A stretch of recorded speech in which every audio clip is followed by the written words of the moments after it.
Welcome back to The Explainer. Today, we're looking at a dramatic, invisible life or death cycle happening literally right beneath our feet.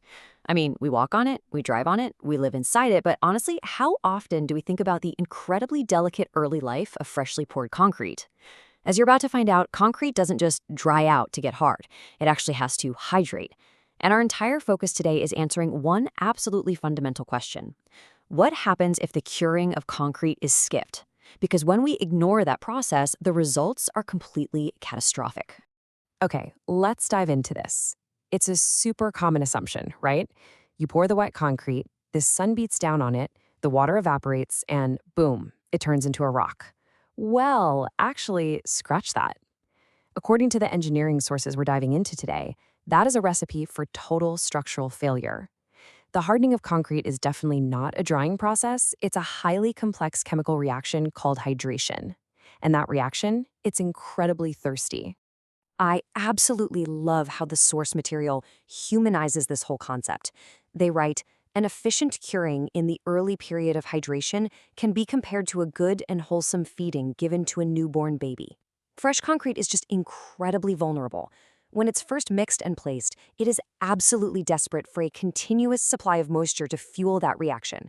If it doesn't get it, the growth of its internal strength gets permanently stunted. Now, the precise chemistry behind that thirst is fascinating. Theoretically, to fully hydrate all those cement particles and fill up the microscopic gel pores that give the material its strength, you need a water-to-cement ratio of exactly 0.38. That's the magic number for a perfectly sealed environment.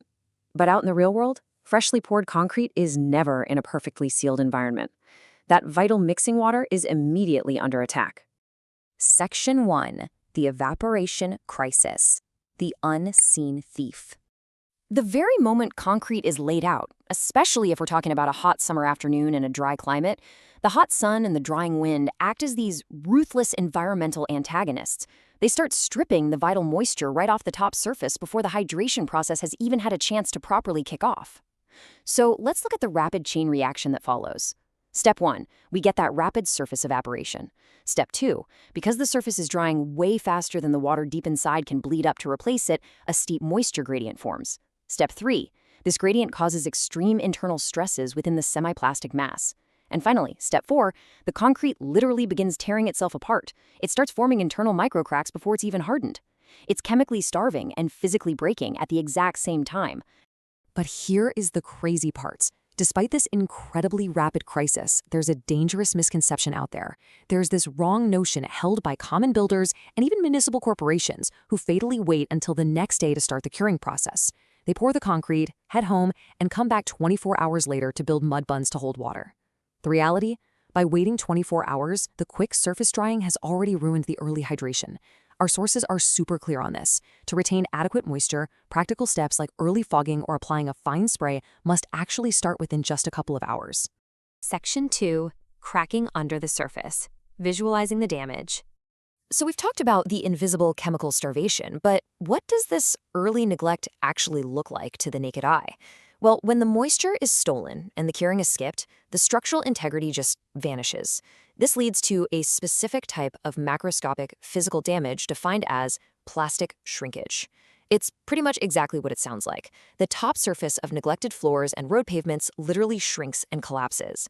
Because the concrete is still somewhat plastic, meaning it hasn't fully set yet, the severe internal stress from that rapid evaporation creates dramatic, jagged fissures right across the surface. And this brilliantly illustrates the aftermath. Those jagged, dark lines running across a freshly poured surface, those are plastic shrinkage cracks. They are the direct, undeniable result of quick drying and inadequate early curing. When a builder neglects to protect the freshly laid concrete from the sun and wind, this is the visual fingerprint of that failure. The hydration was interrupted, the top layer collapsed, and the structure's primary defense is completely broken. You know, the source material points out a rather ironic real-world scenario regarding this. Often, construction sites will cast these small test cubes of concrete to check the strength. But if the workers leave these test cubes sitting out in the hot sun without a wet covering, they dry out, suffer plastic shrinkage, and crack. And then, when those cubes inevitably fail the crush test, the builders almost always complain about the poor quality of the cement, rather than admitting it was their own bad curing practice that caused the failure. Classic, right? Section 3. Dust, mud, and disintegration. The real-world symptoms. Which brings us to the long-term misery of skipping this step. The symptoms of this failure don't just stop at a few ugly surface cracks. Starving the concrete during its critical developmental phase alters the fundamental microscopic structure of the material for the rest of its lifespan. So the crucial point is the microscopic structure itself. A properly cured concrete forms a healthy, hydrated gel. Think of this as the microscopic glue of the concrete. It offers a desirable bond, high strength, and great abrasion resistance. But if you let it dry out quickly, you're left with an inferior gel structure. The bond is poor, the strength is weak, and the entire surface becomes highly vulnerable to the elements. And what does an inferior gel structure actually mean for the everyday people using that structure? It means total macroscopic failure. Pavements and floors made this way have a severe lack of wearing quality and incredibly poor abrasion resistance. Because the top layer is essentially just weak, unhydrated powder, the changing seasons absolutely destroy it. Our sources note that these neglected surfaces will literally turn into mud during the rainy season, and then they kick up heavy, irritating dust all throughout the summer. It's just a mess. Section 4. An irreparable loss. The point of no return. It is absolutely vital to understand that skipping the early curing window isn't some minor error you can just fix later with a coat of paint or a quick patch job. The damage done in those first few hours and days permanently cripples the material. The engineers state this very clearly, writing, "If curing is neglected in the early period of hydration, the quality of concrete will experience a sort of irreparable loss."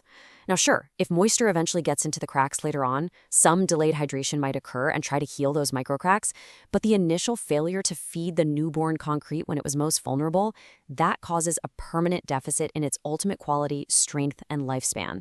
It will literally never be what it could have been. Let's move to and see how this builds into a critical chronology of care. At just 2 hours, early curing, like fogging, should already be underway to protect the surface. At 24 hours, well, this is the tragic time when many common builders finally decide to start curing, which is far, far too late. By 14 days, you reach the minimum recommended curing time for things like mass concrete, heavy footings, and large piers to ensure deep structural strength. And finally, at 28 days, if liquid resin or wax curing compounds were used to seal in the moisture, this is when they naturally begin to disintegrate and peel off, allowing for final plastering. So, we've seen the chemistry, we've busted the myth of the next-day cure, and we've explored the irreversible damage of plastic shrinkage, which really leaves us with this final thought. If concrete is the literal backbone of our cities, our bridges, and our homes, how much of the built environment around us is already dying from a thirsty start? Next time you see a dusty, cracked pavement, you'll know exactly what invisible failure happened on the very first day it was poured. Thanks so much for joining me on this explainer. Keep asking questions, and I'll catch you next time.